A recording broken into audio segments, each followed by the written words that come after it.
मित्राणि नमस्कारः। मणिका संस्कृत अभ्यासपुस्तकस्य अनुशिक्षणे भवतां स्वागतम्। अद्य वयं दशमाभ्यासं पठामः। अस्य अभ्यासस्य द्वितीयः भागः अधुना पठ्यते। एतावत्पर्यन्तं वयं पठितवन्तः यत् संभावनायाः अर्थे विधिलिङ्लकारः भवति। उचितस्य कार्यस्य निर्देशार्थम् अपि विधिलिङ्लकारस्य प्रयोगं कुर्मः। विधिलिङ्लकारस्य अग्रिमः अर्थः भवति उपदेशः इति। अर्थात् उपदेशं कर्तुम् अपि विधिलिङ्लकारस्य प्रयोगः भवति। अत्र कानिचन वाक्यानि सन्ति। एतानि ध्यानेन पठन्तु। प्रातः झटिति उत्तिष्ठेत्, सर्वदा शाकाहारं खादेत्, सत्यं ब्रूयात्, आचार्यस्य आदरं कुर्यात्। एतेषु सर्वेषु वाक्येषु उपदेशः कृतः अस्ति। उपदेशः इत्युक्ते समीचीनं कार्यं कर्तुम् अन्यस्य कृते कथनं भवति। उपरि लिखितेषु वाक्येषु कथम् उपदेशः अस्ति इति प्रतिवाक्यं विश्लेषणं कृत्वा पश्यामः। आदौ प्रथमं वाक्यं पश्यामः। प्रातः झटिति उत्तिष्ठेत्। अत्र गुरुः शिष्यस्य कृते उपदेशं ददाति यत् प्रातःकाले झटिति उत्थानं कर्तव्यम्। अतः गुरुः उपदेशं दातुं विधिलिङ्लकारस्य प्रयोगं करोति। उत्तिष्ठेत् इत्यत्र उत् इति उपसर्गपूर्वकः स्था इति धातुः भवति। अस्य धातोः विधिलिङ्लकारस्य रूपाणि एवं भवन्ति। उत्तिष्ठेत्, उत्तिष्ठेताम्, उत्तिष्ठेयुः इति प्रथमपुरुषः। उत्तिष्ठेः, उत्तिष्ठेतम्, उत्तिष्ठेत इति मध्यमपुरुषः। उत्तिष्ठेयम्, उत्तिष्ठेव, उत्तिष्ठेम इति च उत्तमपुरुषः भवति। अपरं वाक्यं भवति सर्वदा शाकाहारं खादेत्।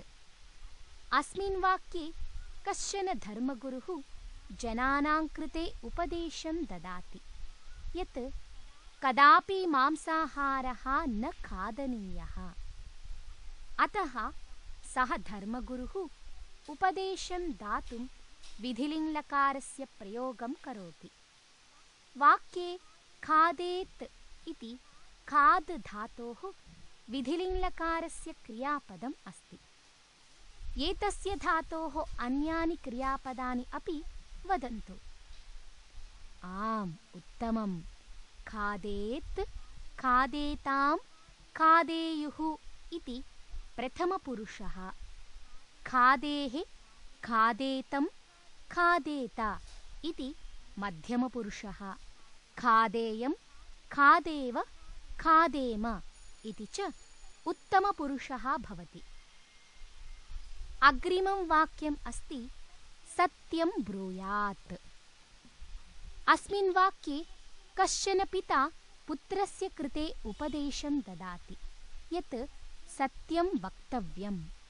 अतः पिता ब्रू इति धातोः विधिलिङ्लकारस्य प्रयोगं करोति। वाक्ये ब्रूयात् इति विधिलिङ्लकारस्य क्रियापदं भवति। अत्र अन्यानि क्रियापदानि एवं भवन्ति। ब्रूयाताम्, ब्रूयुः इति प्रथमपुरुषः। ब्रूयाः, ब्रूयातं, ब्रूयात इति मध्यमपुरुषः। ब्रूयां, ब्रूयाव, ब्रूयाम इति च उत्तमपुरुषः भवति। अन्तिमम् इदं वाक्यं पश्यन्तु। आचार्यस्य आदरं कुर्यात्।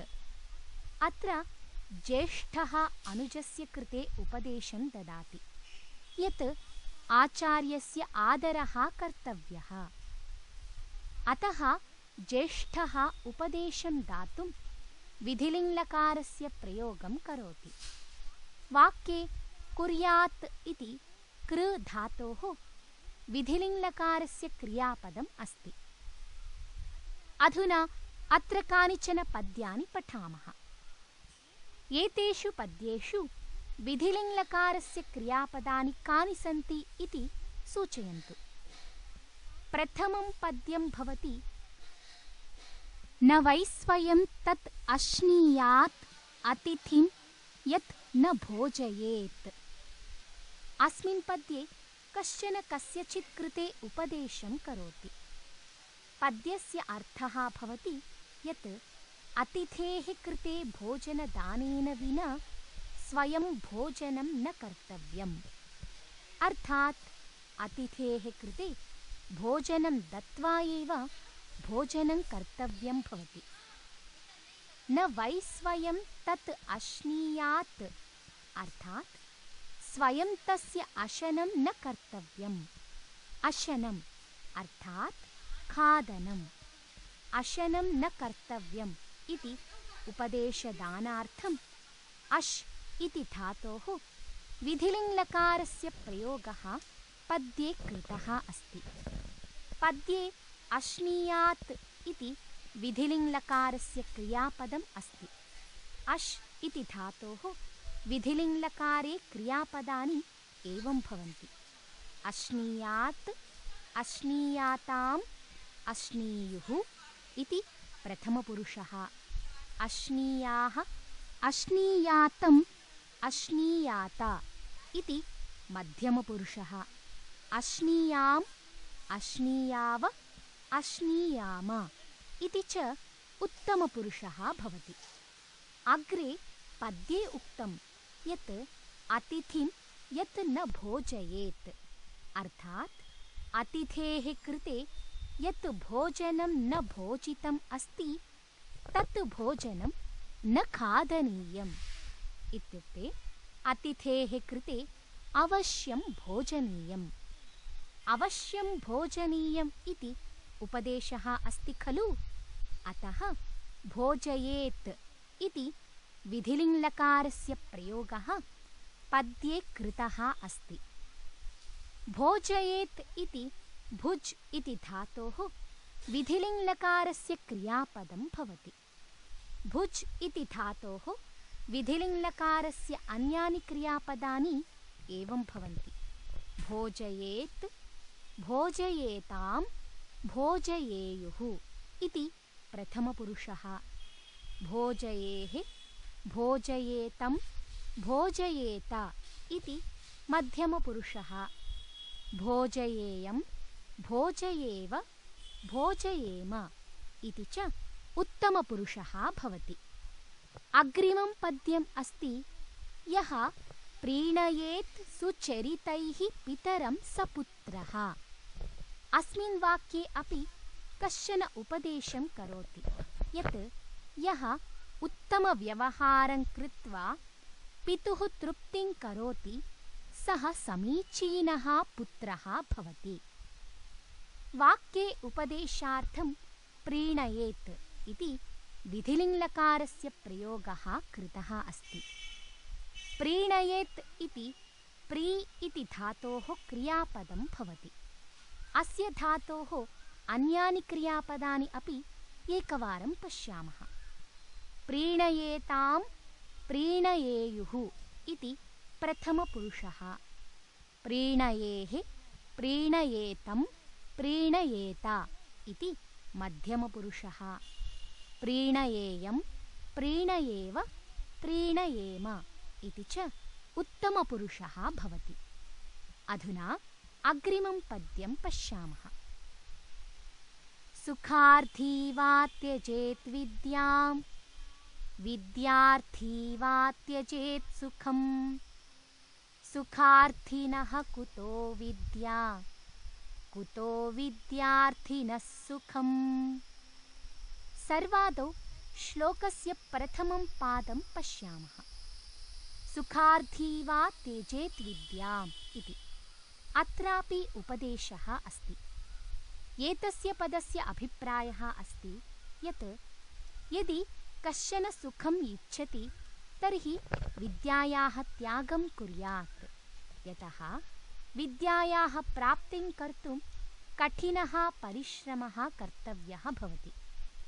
अस्मिन् पादे सुखस्य त्यागं कर्तुं त्यज् इति धातोः विधिलिङ्लकारस्य त्यजेत् इति प्रयोगः कृतः अस्ति।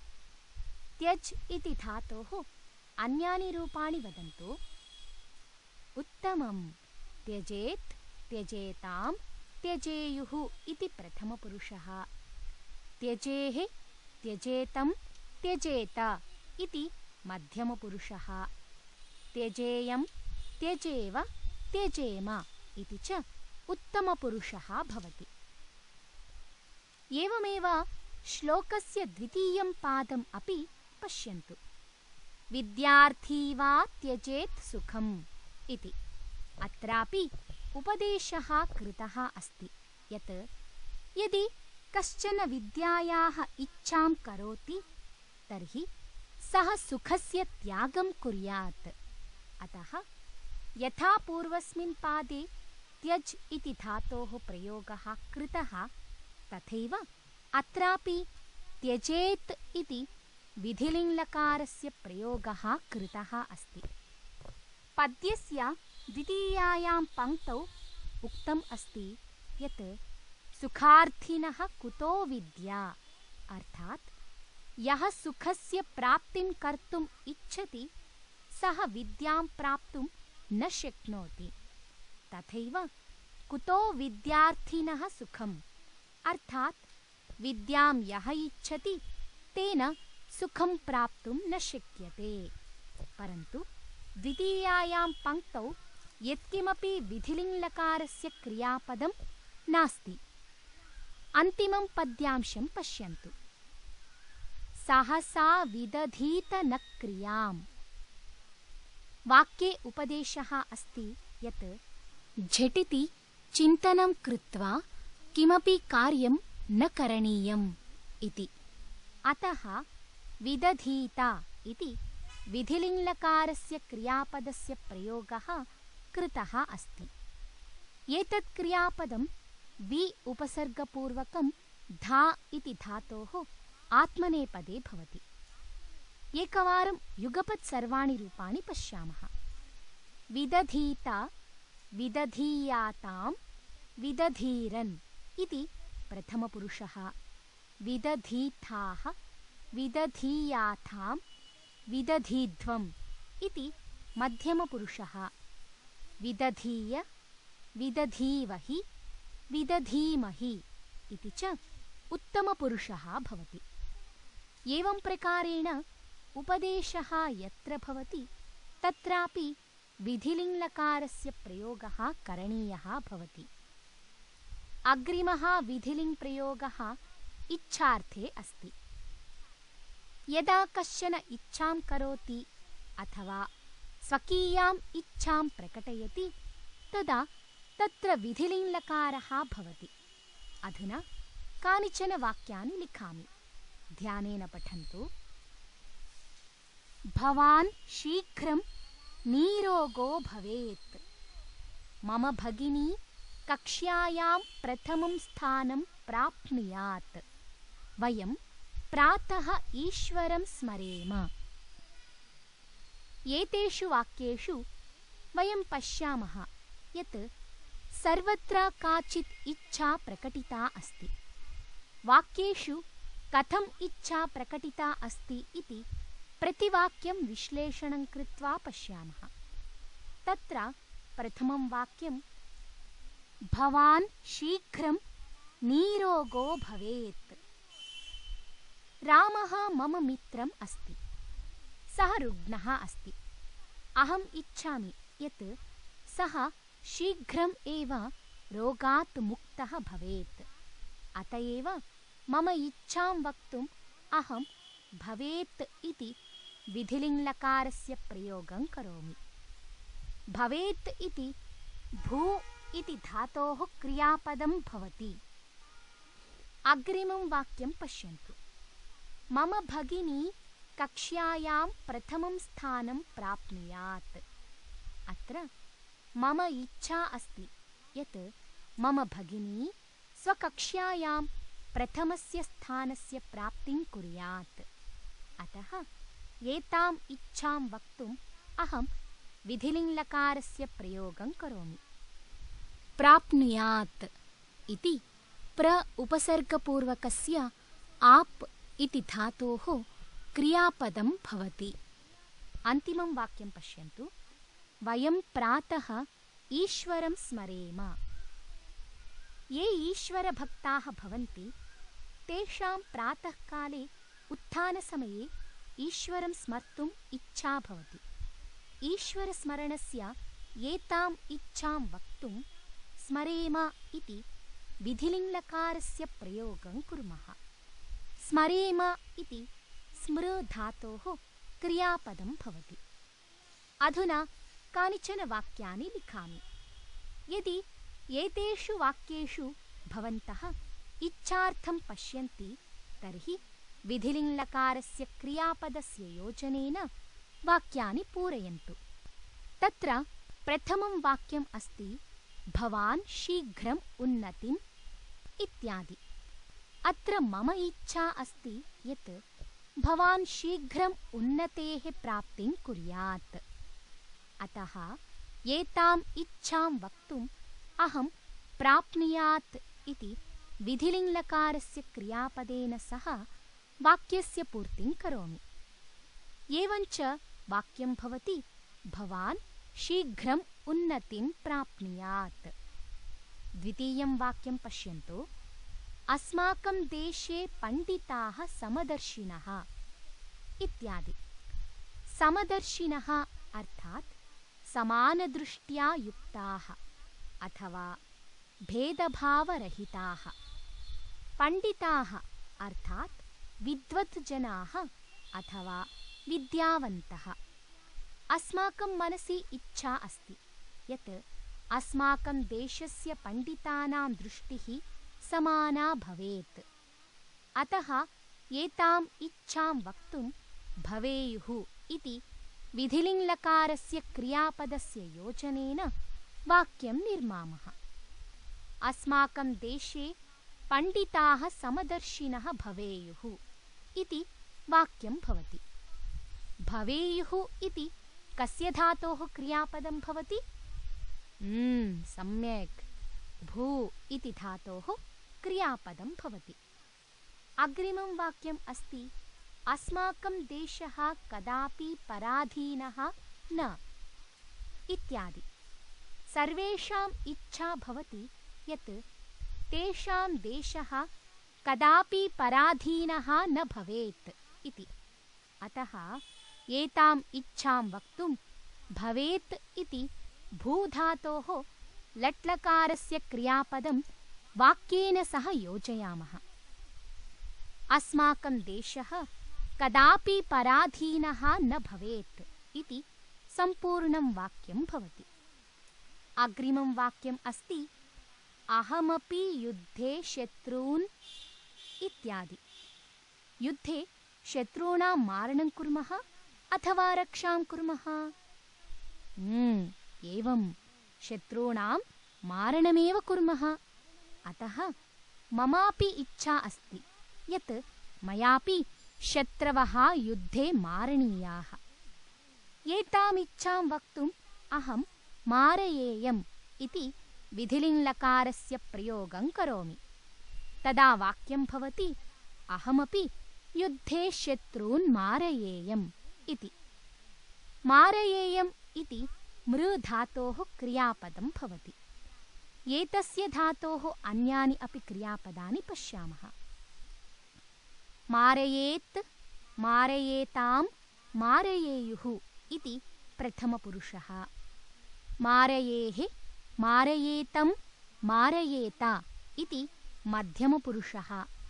मारयेयं, मारयेव, मारयेम इति च उत्तमपुरुषः भवति। अन्तिमं वाक्यं पश्यन्तु। वयम् आहतानां चिकित्साम् इत्यादि। आहताः अर्थात् क्षतिग्रस्ताः। ये जनाः दयालवः भवन्ति तेषां मनसि इच्छा भवति यत् आहतानां चिकित्सा कर्तव्या इति। अतः अस्माकमपि इच्छा भवति यत् वयमपि आहतानां चिकित्सां कुर्मः। एताम् इच्छां वक्तुं विधिलिङ्लकारस्य प्रयोगं कुर्मः। तदा वाक्यं भवति वयम् आहतानां चिकित्सां कुर्याम इति। वयं जानीमः यत् कृ इति धातोः विधिलिङ्लकारस्य उत्तमपुरुषे बहुवचने कुर्याम इति क्रियापदं भवति। एवं प्रकारेण विविधेषु अर्थेषु विधिलिङ्लकारः भवति। अन्येषु केषु अर्थेषु विधिलिङ्लकारस्य प्रयोगः भवति इति वयम् अग्रिमभागे पठिष्यामः। अस्य अभ्यासस्य द्वितीयः भागः अत्र समाप्तः भवति। अग्रिमे अन्तिमे भागे पुनः मिलामः। धन्यवादः।